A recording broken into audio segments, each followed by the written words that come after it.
Halo semuanya, uh, Shalom, Assalamualaikum warahmatullahi wabarakatuh. Uh, saya mahasiswa dari Universitas Sibar Asia. Di sini saya akan presentase dari mata kuliah Estetika Humanis, di mana hasil presentase ini akan menjadi nilai ujian akhir semester saya di tahun ajaran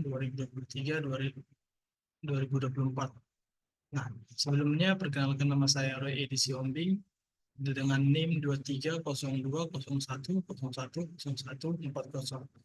dari kelas manajemen 201 yang dibawakan oleh dosen pengajar yaitu Bapak Wahyu Purbo Santoso, SE, MM, CFRM, CPOD.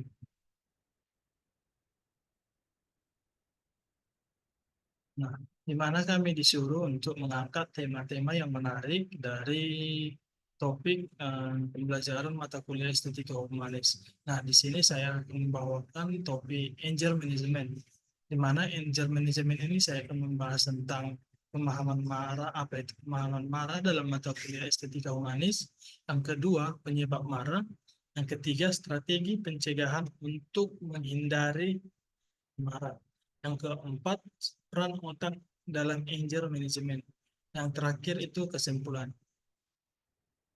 Sekarang saya akan membahas pemahaman marah dalam mata kuliah estetika humanis. Nah, apa sih pengertian marah? Marah adalah emosi yang muncul akibat ketidakpuasan atau kesalahan yang dirasakan individu. Ini adalah reaksi emosional yang timbul dari situasi yang merancang seperti ancaman atau frustasi, ditandai dengan aktivitas sistem saraf simpatik yang tinggi dan perasaan tidak suka yang kuat. Marah dapat mempengaruhi fisik, kognisi, dan psikologis seseorang, serta dapat menimbulkan perihal agresif jika tidak dikelola dengan baik. Dalam MKU Estetika Humanis, marah dianggap sebagai respon terhadap situasi tidak menyenangkan yang berdampak signifikan pada individu dan lingkungan sosial. Selanjutnya yang kedua, penyebab marah. Penyebab dari mana aja penyebab marah itu? Yang pertama itu faktor fisik. Nah, faktor fisik mungkin karena kelelahan berlebihan. Ketika seseorang mengalami kelelahan yang ekstrim, baik fisik maupun mental, hal ini dapat memicu emosi marah. Yang kedua, zat tertentu. Nah, penggunaan zat tertentu seperti alkohol atau obat-obatan dapat mempengaruhi suasana hati yang meningkatkan kemungkinan. Yang ketiga, hormon kelamin. Perubahan hormonal terutama yang terjadi selama siklus menstruasi pada wanita atau perubahan hormonal lainnya dalam berkontribusi terhadap fluktuasi emosi termasuk kemarahan. Yang kedua, faktor psikis. Nah, faktor psikis ada yang seperti rasa rendah diri. Individu yang merasa rendah diri cenderung lebih mudah tersinggung dan marah ketika menghadapi situasi yang menantang harga diri mereka. Yang kedua, sombong. Seseorang yang memiliki pandangan tinggi tentang dirinya seperti sendiri mungkin akan marah jika harapannya tidak terpenuhi atau jika merasa direndahkan. Yang ketiga, egoistis.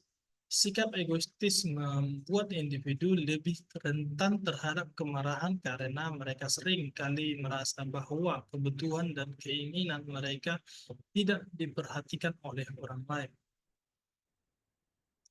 Yang ketiga, pengaruh lingkungan.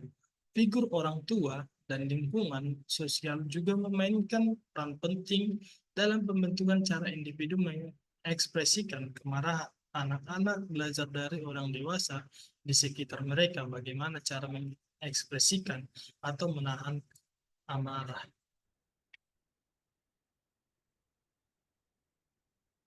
Selanjutnya, membahas tentang strategi pencegahan untuk menghindari marah.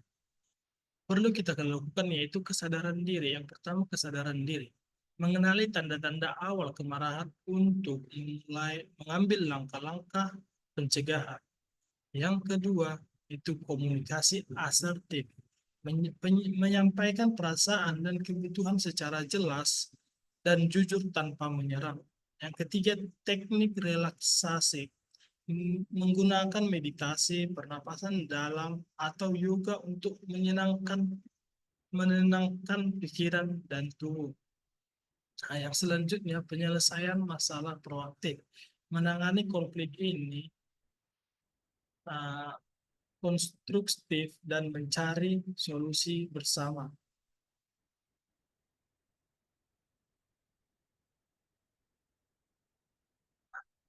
Yang keempat itu peran otak dalam anger management. Di sini saya akan membahas tentang pemahaman emosi dan proses kognitif, yang dimana amigdala mengaktifkan respon emosional seperti kemarahan ketika merasa terancam. Yang kedua, korteks prefrontal berfungsi untuk mengatur dan mengendalikan emosi, membantu individu berpikir rasional sebelum beraksi. Nah, yang kedua itu regulasi emosional dan pengendalian diri, di mana regulasi emosional melibatkan kemampuan untuk mengenali dan mengekspresikan emosi secara tepat.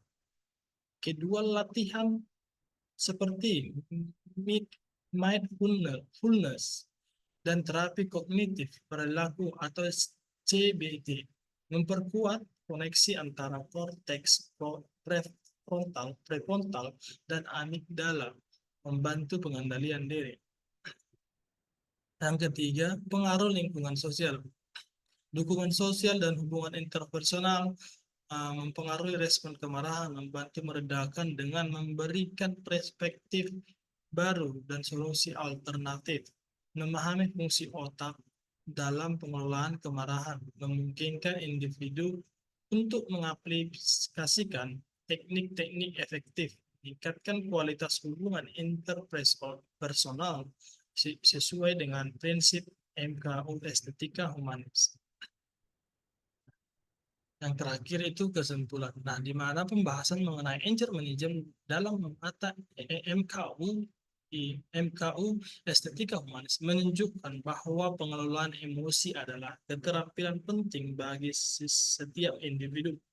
Dengan menerapkan prinsip-prinsip humanistik dalam manajemen kemarahan, kita tidak hanya meningkatkan kualitas hidup pribadi kita, tetapi juga berkontribusi pada harmoni sosial di masyarakat.